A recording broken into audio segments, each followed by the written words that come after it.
Oh, hey, how's it going? So, as more and more people start watching this particular channel, I've never really played the YouTube game or whatever. By the way, this is a normal vlog.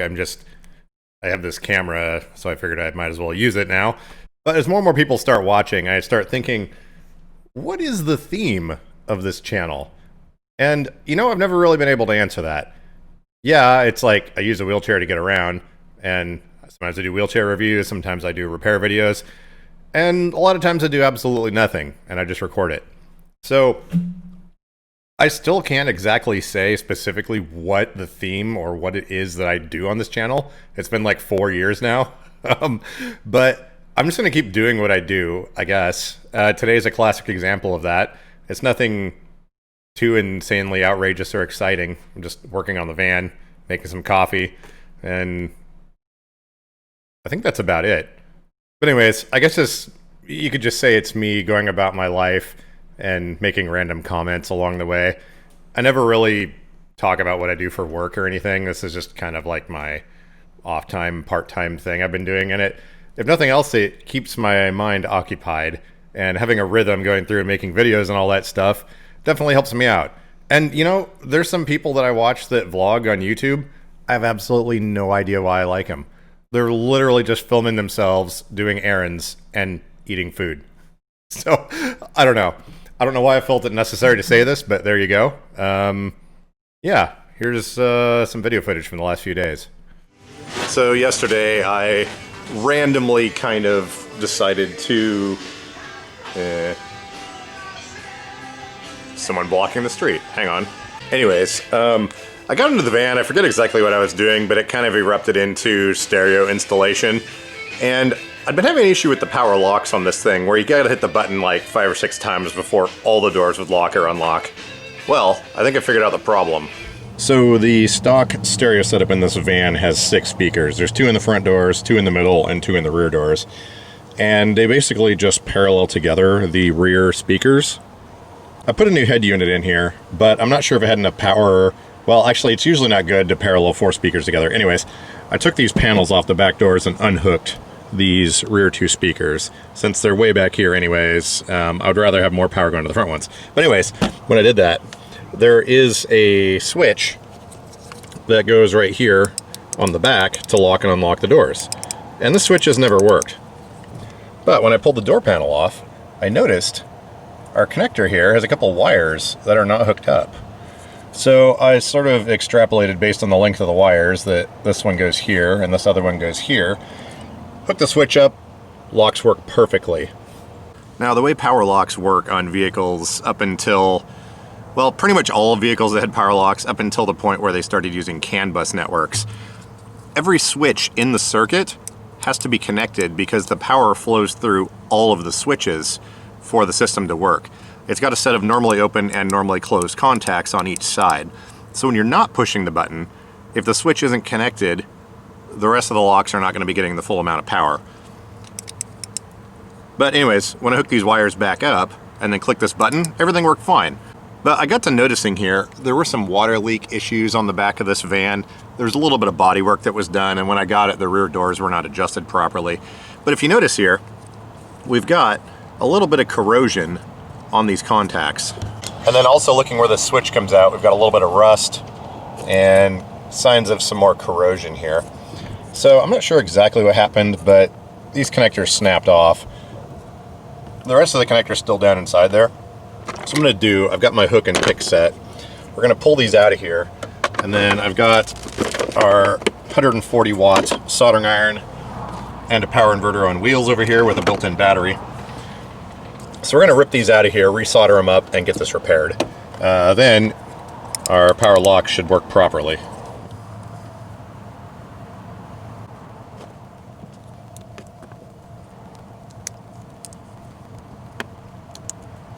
So essentially what happened here, these connectors are sort of an elongated thing, and there's a little tab that comes off the side right here, and this piece is supposed to attach like this. And then this whole thing goes into the connector and your switch contacts slide down on there. Now, usually when these rip off, that's because there's been someone pulling on it or something happening. So I'm assuming that when someone took these back door panels off, trying to do bodywork repair and whatnot, they probably forgot this was in here, ripped the door panel off, and snapped these connectors in half. So I'm just basically going to solder these back on here, and we should be good to go.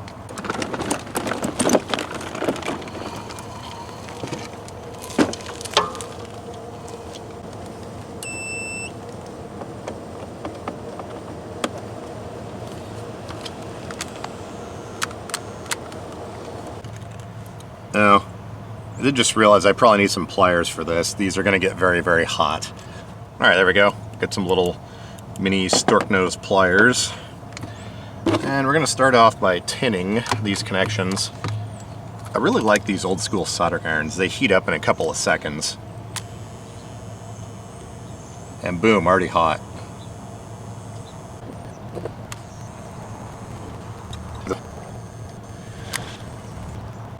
All right, I think it held on there. Give it a quick test. Yeah, seems like we're good. Let's see if it'll snap back in there now. Hey, there we go. Oh, and it came loose. So I think what I have to do here is actually cut these connectors off and then solder them directly onto these little clips here. Because this is some old grungy metal, and yeah, we're not going to get a lot of mechanical stability here holding these together. All right, well, let me grab the wire cutters. Okay, so we're just going to clip the end of this off and then strip a little tiny bit of it. I don't have a whole lot of wire here to work with. There we go. And then we can tin the wire. It's not the best solder joint in the world, but there we go. Seems to be holding now. Alright, now let's slide it back in there. Ow. There we go. Alright, that one is now connected. Looks like I sprung a small leak. Alright, I'm going to do the next one now. Alright, we've got all of our wires in here now. Let's plug our switch in and see what happens.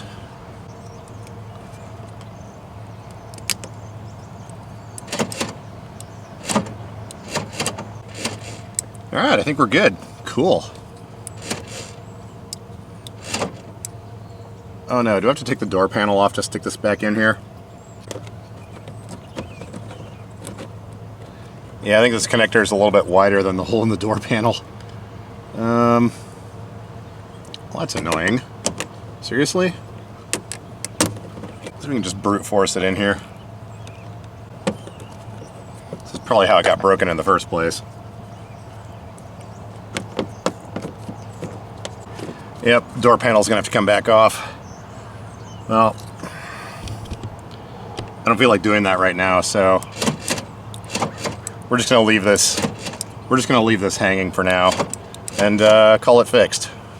I just discovered something else about this Quantum forefront chair, and that would be the brakes are not capable of completely holding the chair still on this ramp.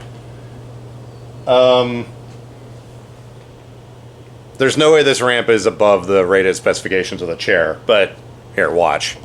A few minutes ago, I came up and stopped. I grabbed the vacuum cleaner and I was vacuuming the ramp, and I noticed that every time I stopped, after the brakes clicked on, it rolled backwards a little bit. And then I was like, I wonder what happens if I kind of wiggle back and forth in the chair. Look at it. It moves.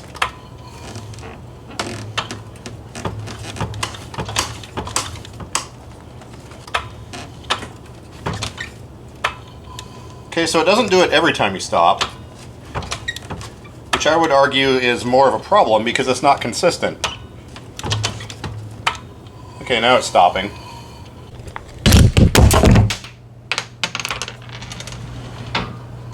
Okay, what did that fall off of? Ugh.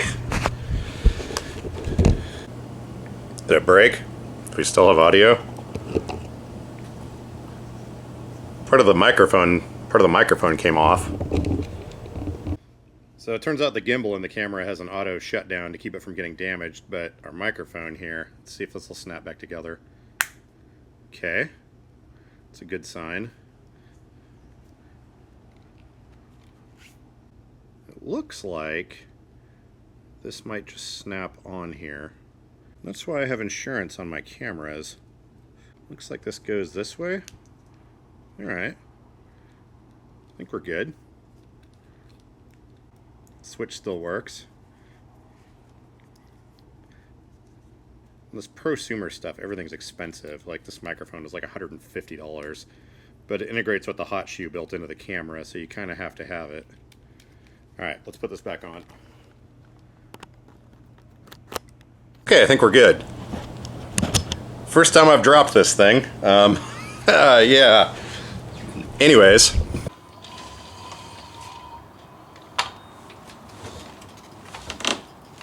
Fourth set of motors I've had on this chair, and there just keeps being more and more problems. As far as the traction control goes, they were telling me at first, oh, well, that's if you're in a crazy situation or you're going fast or you hit gravel or turn quickly.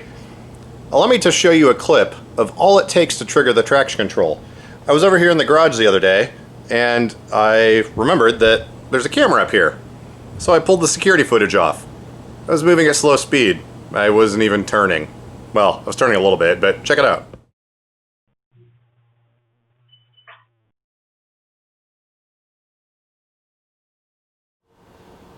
Oh boy.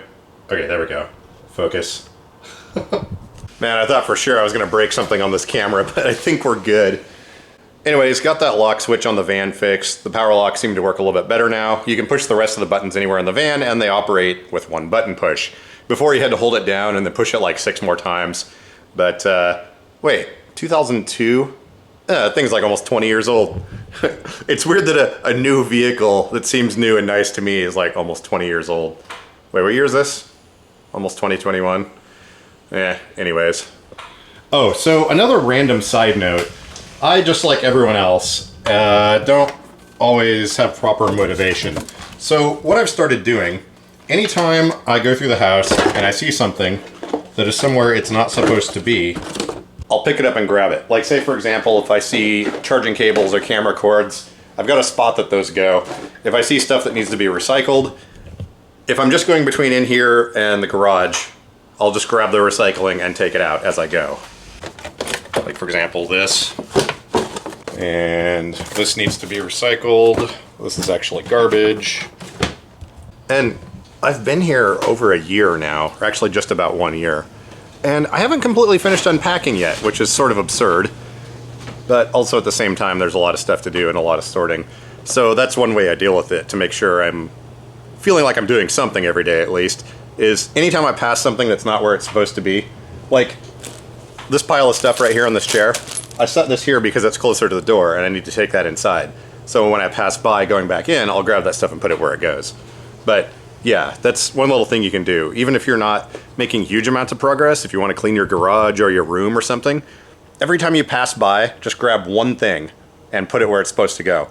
And you have no excuse if where it belongs is on your way to somewhere else. Now, to me, it's somewhat obnoxious because, it takes a little bit of work and maneuvering to get in here and down the ramp and do all this. So I'll be sitting in the living room and I'm like, I have to go out into the garage again. I mean, not too big of a deal. It doesn't really use any energy. It's just, I don't know, you're using your chair more, you're hitting ramps more, you bump around more. So try and combine as many trips as you can.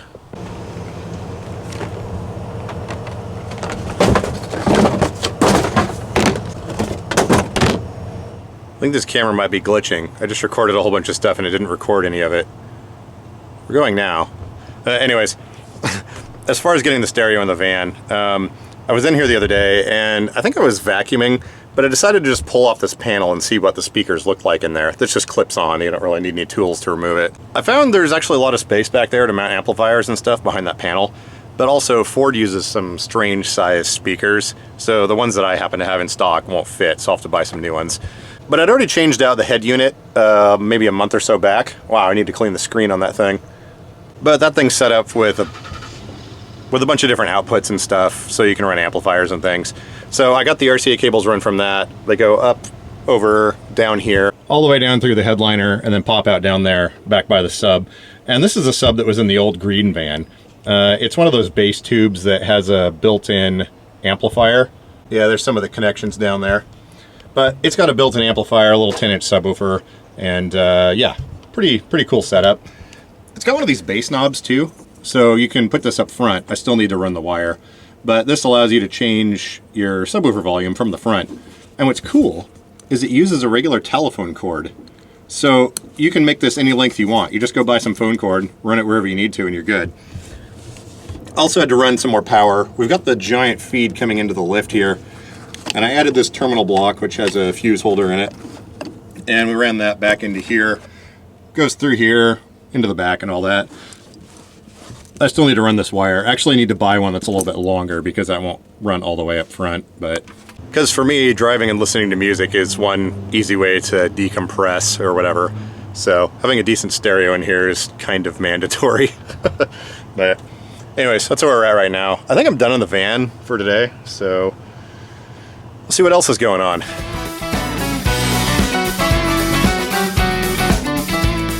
All right, we've got some mail. I'm pretty sure I know that this is coffee, but what kind is the question of the day.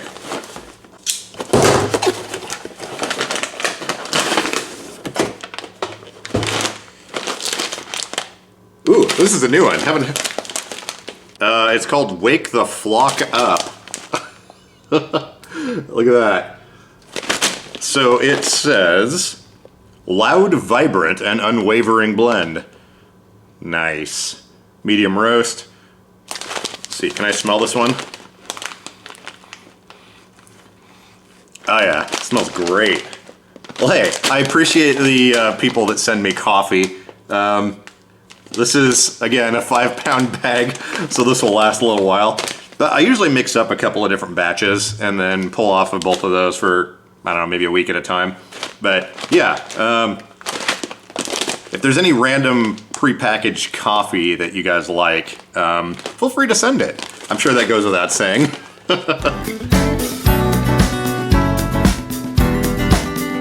So I just got back from using Walmart's curbside grocery pickup service, and he hands me all the stuff, and then there's this one bag left, and he's like, oh, I think that one's empty.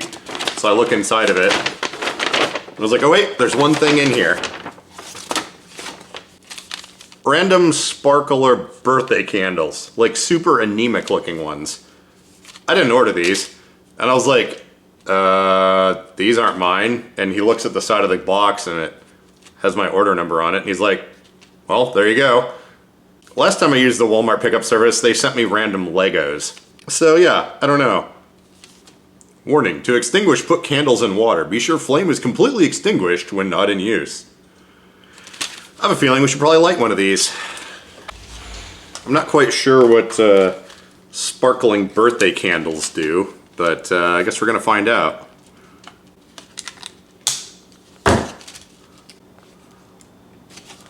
There we go. This might be a bad idea.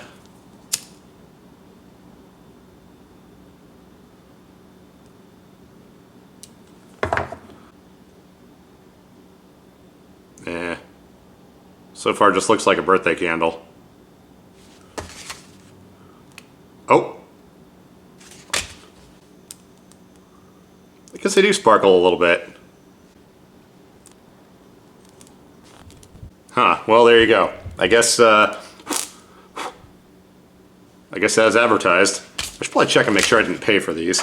Alright, fast forward about 28 hours or so. I put some of this coffee in the cold brew rig here, and I actually just forgot about it until I was editing the video just now. So let's go ahead and drain this stuff, and then we'll see on a scale of amazing to amazing where it rates.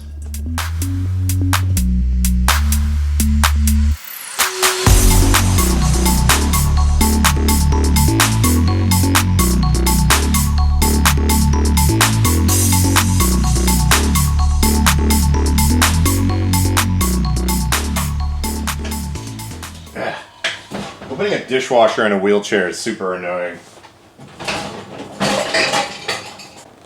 Now it smells like burning in here for some reason.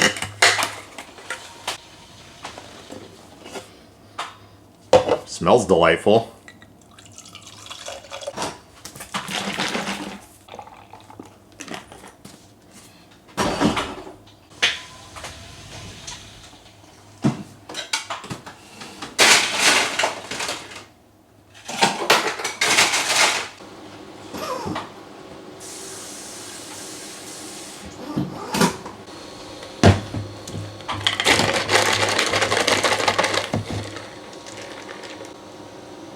Oh yeah. Yeah, that stuff is super good. I'll be mixing up many more batches of that. Approximately 5 pounds worth, to be specific.